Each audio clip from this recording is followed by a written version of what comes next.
Rape case में आजीवन कारावास की सजा काट रहे स्वयंभू धर्मगुरु आसाराम को राजस्थान हाईकोर्ट ने एक बड़ी राहत दी है। राजस्थान हाईकोर्ट ने आसाराम को मेडिकल ग्राउंड पर 6 महीने की अंतरिम जमानत दे दी है। कार्यवाहक मुख्य न्यायाधीश संजीव प्रकाश शर्मा की डिवीजन बेंच ने मामले की सुनवाई करते हुए आसाराम को अंतरिम जमानत दी है। आसाराम ने मेडिकल ट्रीटमेंट का हवाला देते हुए जमानत मांगी थी। 29 अक्टूबर 2025 को राजस्थान हाईकोर्ट में आसाराम की सजा स्थगन और मेडिकल ग्राउंड पर जमानत की याचिका पर सुनवाई हुई थी। आसाराम की तरफ से दिल्ली से आए सीनियर एडवोकेट देवदत्त कामत ने पैरवी की थी। 2 महीने पहले 27 अगस्त 2025 को राजस्थान हाईकोर्ट के जस्टिस दिनेश मेहता और जस्टिस विनीत कुमार माथुर की खंडपीठ ने आसाराम की अंतरिम जमानत बढ़ाने की याचिका खारिज कर दी थी, जिसके बाद आसाराम ने 30 अगस्त को जोधपुर सेंट्रल जेल से जाकर वहां सरेंडर किया।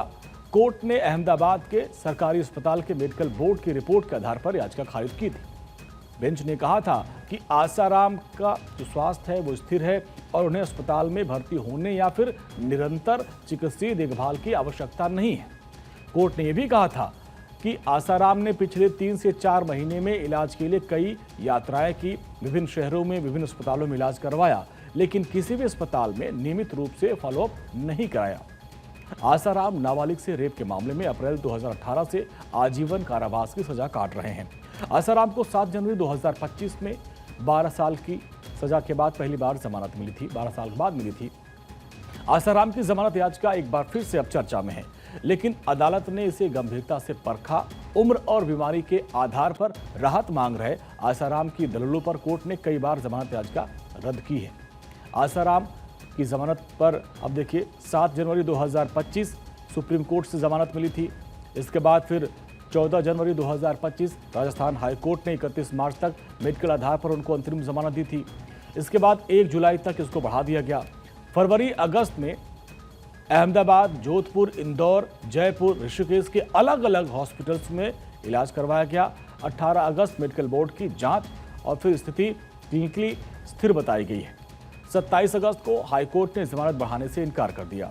30 अगस्त को जोधपुर जेल में सरेंडर किया और फिर 29 अक्टूबर 6 महीने की जमानत मिली है। आसाराम अगस्त 2013 से एक स्कूल में लड़की से रेप के मामले में जेल में बंद है। 16 साल की लड़की की शिकायत के बाद उन्हें गिरफ्तार किया गया था और इसके 2 महीने बाद आसाराम उनके बेटे नारायण साईं पर गुजरात के सूरत में उनके आश्रम में 2 बहनों से रेप के आरोप में केस दर्ज किया गया था। और इस पूरे मामले में केस क्या आप समझिए। 21 अगस्त 2023 जोधपुर के एक महिला थाने में नाबालिग से रेप की एफआईआर दर्ज कराई गई। 31 अगस्त इंदौर के आश्रम से गिरफ्तारी हुई। 6 नवंबर 2013 में 1021 पेज की चार्जशीट पेश की गई और 25 अप्रैल 2018 को जोधपुर सेशन कोर्ट ने उम्र कैद की सजा सुनाई। अहमदाबाद में अगस्त 2013 गुजरात के गांधीनगर में आश्रम की एक महिला से रेप का मामला दर्ज करवाया गया था। 31 जनवरी 2023 को इस मामले में कोर्ट ने आसाराम को आजीवन कारावास की सजा सुनाई थी। अब आप ये भी जान लीजिए कि आसाराम को कौन कौन सी बीमारियां हैं। जेल में बंद आसाराम अपनी तबीयत को लेकर बार बार जमानत की मांग करते हैं। डॉक्टर्स की रिपोर्ट के मुताबिक आसाराम को डायबिटीज, हाई ब्लड प्रेशर और स्पॉन्डिलिसिस से वो जूझ रहे हैं। आसाराम की बीमारियां इसमें कौन कौन सी है? कोरोनरी हार्ट डिजीज, दिल की 2 धमनियों में 90% तक ब्लॉकेज है और हाइपोथायराइडिज्म, एनीमिया और गैस्ट्रोएस्ट्राइजन, bleeding, high blood pressure, prostate संबंधी समस्याएं हैं। ये डॉक्टर की रिपोर्ट में इन्हीं का उल्लेख किया गया है, बाकी सब स्थिर है। तो एक बार फिर से अदालत ने आसाराम को राहत दी, लेकिन ये राहत सिर्फ 6 महीने की है।